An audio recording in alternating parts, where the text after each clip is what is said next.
আসসালামু আলাইকুম। Hello everyone, welcome back to my channel. আশা করছি সবাই খুব ভালো আছেন।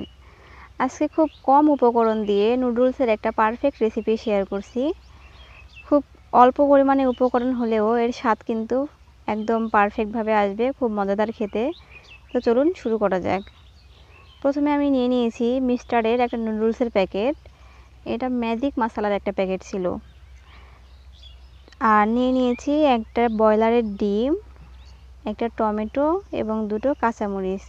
আমি এই তিনটা উপকরণ ব্যবহার করেই এই নুডলসটা রান্না করেছি। তবে উপকরণের পরিমাণটা কম হলেও এর স্বাদ কিন্তু মাশাআল্লাহ ভালো আসবে।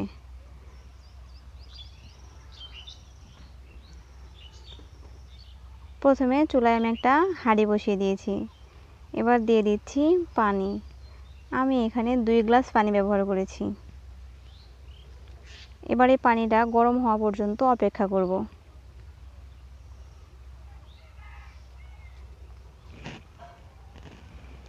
ঠান্ডা পানিতে নুডলস দিলে এটা কিন্তু ভালো আসবে না, ইভেন একটু স্যাঁতস্যাঁতে থাকবে। সো পানিটা গরম হওয়া পর্যন্ত অপেক্ষা করবেন।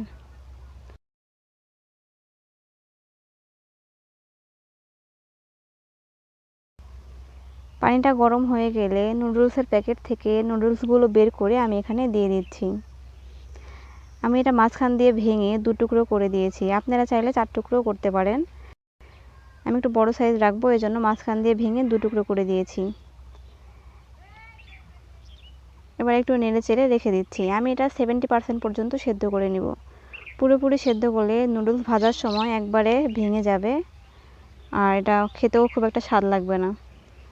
70% সেদ্ধ হয়ে গেলে আমি এটা উঠিয়ে নিব।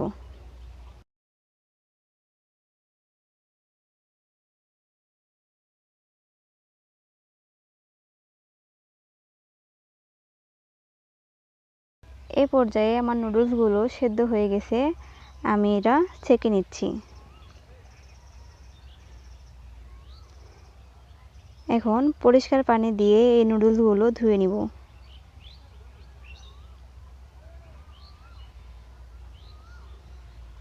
এটা পানি ঝরানো পর্যন্ত অপেক্ষা করব। এবারে পানিগুলো ঝরানো পর্যন্ত অপেক্ষা করব। আর অন্যদিকে চুলায় বসিয়ে দিয়েছি একটা কড়াই। এবারে কড়াইয়ে দিয়ে দিচ্ছি তেল। আমি এখানে সয়াবিন তেল দিয়ে দিয়েছি। এবার তেলটা গরম হয়ে আসলে দিয়ে দিব টমেটো এবং কাঁচামরিচ। আমি একটা টমেটো চিকন করে কেটে নিয়েছি, দেখতেই পাচ্ছেন। আর দুটো কাঁচামরিচই কিন্তু দিয়েছি, এর বেশি দেই নাই। এবার এগুলো একটু ভালোভাবে নেড়েচেড়ে হালকা ভাজি করে নিচ্ছি।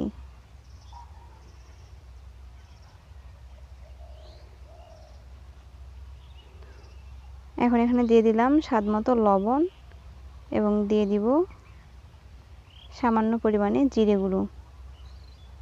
আপনারা চাইলে জিরে গুঁড়োটা স্কিপও করতে পারেন। মোট কথা লবণ, টমেটো আর কাঁচামরিচ দিয়েও কিন্তু একটা নুডলসের রেসিপি তৈরি করা যায়।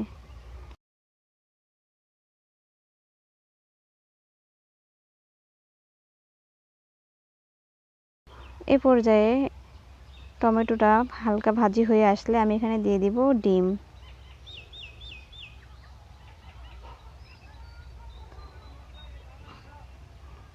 এবার এই ডিমটা অনবরত এবার এই উপকরণগুলো অনবরত নাড়তে থাকবো।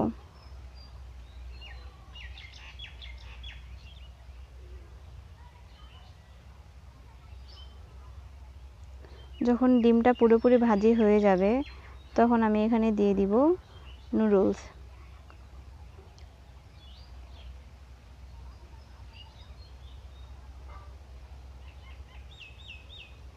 আমার ডিমটা কিন্তু ভাজি হয়ে গেছে, দেখতেই পাচ্ছেন। এই পর্যায়ে আমি এখানে দিয়ে দিচ্ছি ধুয়ে রাখা নুডলসগুলো। আর এভাবে কিছুক্ষণ নেড়ে নিব। মোট কথা এই মশলাগুলোর সাথে ভালোভাবে একটু মিশিয়ে নিচ্ছি।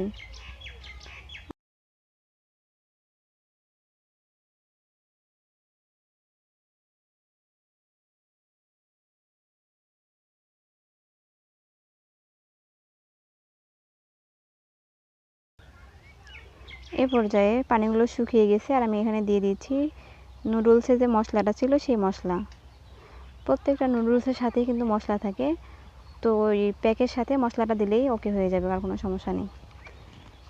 তো প্যাকের সাথে যে মশলাটা থাকে সেই মশলাটা দিলে আর কোনো মশলা ব্যবহার করতে হবে না। এ পর্যায়ে আবারও কিছুক্ষণ নেড়েচেড়ে নিয়ে নিচ্ছি।